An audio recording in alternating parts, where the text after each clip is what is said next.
I want to address the issue of compassion. Compassion has many faces. Some of them are fierce, some of them are wrathful. Some of them are tender, some of them are wise. A line that the Dalai Lama once said, he said, "Love and compassion are necessities. They are not luxuries. Without them, humanity cannot survive." And I would suggest it is not only humanity that won't survive, but it is all species on the planet, as we've heard today. It is the big cats, and it's the plankton. 2 weeks ago, I was in Bangalore, in India. I was so privileged to be able to teach in a hospice on the outskirts of Bangalore. And early in the morning, I went into the ward. In that hospice, there were 31 men and women who were actively dying. And I walked up to the bedside of an old woman who was breathing very rapidly, fragile, obviously in the latter phase of active dying. I looked into her face.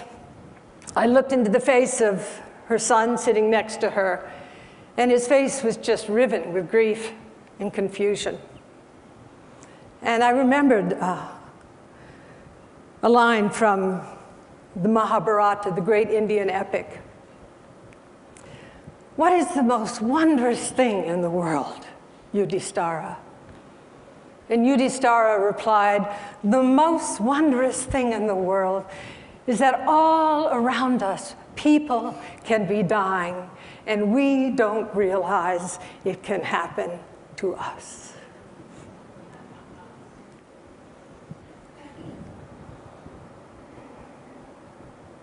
I looked up. Tending those 31 dying people were young women from villages around Bangalore. I looked into the face of one of these women, and I saw in her face the strength that arises when natural compassion is really present. I watched her hands as she bathed an old man. My gaze went to another young woman as she wiped the face of another dying person. And it reminded me of something that I had just been present for. Every year or so, I have the privilege of taking clinicians into the Himalayas and the Tibetan Plateau, and we run clinics in these very remote regions where there's no medical care whatsoever. And in the first day at Simikot in Khumla, far western Nepal, the most impoverished region of Nepal, an old man came in, clutching a bundle of rags. And he walked in, and somebody said something to him. We realized he was deaf. And we looked into the rags, and there was this pair of eyes. The rags were unwrapped from a little girl whose body was massively burned.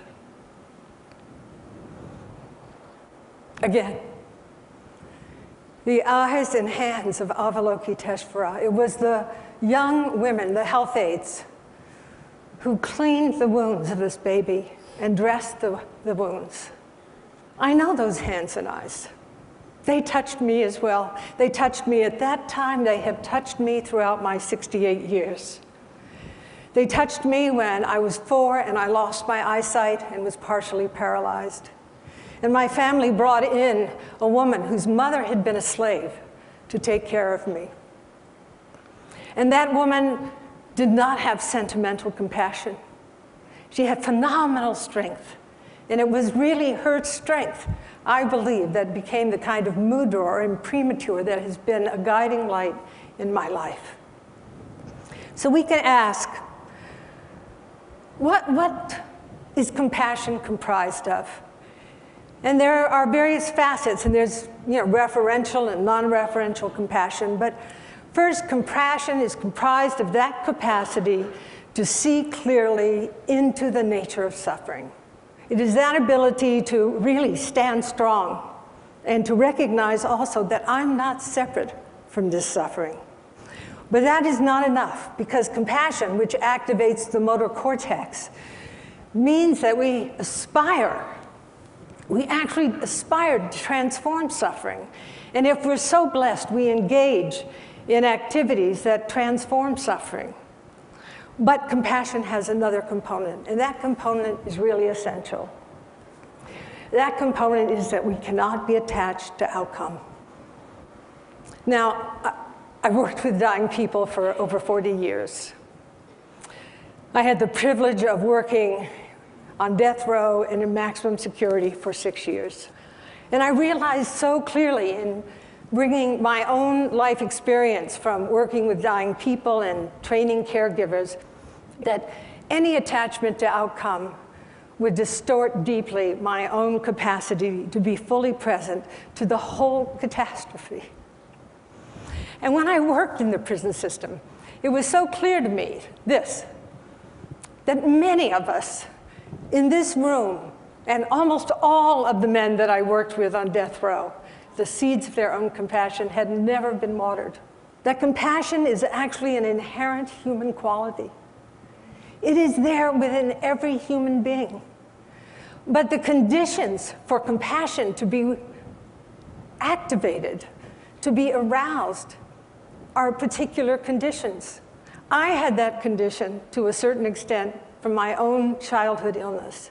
Eve Ensler, whom you'll hear later, has had that condition activated amazingly in her through the various waters of suffering that she has been through. And what is fascinating is that compassion has enemies. And those enemies are things like pity, moral outrage, fear. And you know, we have a society, a world that is paralyzed by fear. And in that paralysis, of course, our capacity for compassion is also paralyzed. The very word terror is global. The very feeling of terror is global. So our work, in a certain way, is to address this imago, this kind of archetype that has pervaded the psyche of our entire globe. Now, we know from neuroscience that compassion has some very extraordinary qualities. For example, a person who is cultivating compassion, when they are in the presence of suffering, they feel that suffering a lot more than many other people do. However, they return to baseline a lot sooner. This is called resilience. Many of us think that compassion drains us, but I promise you, it is something that truly enlivens us. Another thing about compassion is that it really enhances what's called neural integration. It hooks up all parts of the brain. Another, which has been discovered by various researchers at Emory and at Davis and so on, is that compassion enhances our immune system. Hey, we live in a very noxious world. Most of us are shrinking in the face of psychosocial and physical poisons, of the toxins of our world. But compassion, the generation of compassion, actually mobilizes our immunity. You know, if compassion is so good for us, I have a question. Why don't we train our children in compassion?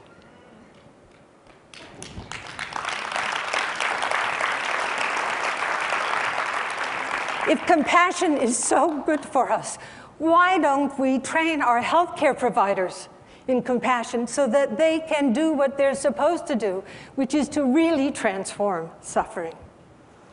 And if compassion is so good for us, why don't we vote on compassion? Why don't we vote for people in our governments based on compassion so that we can have a more caring world?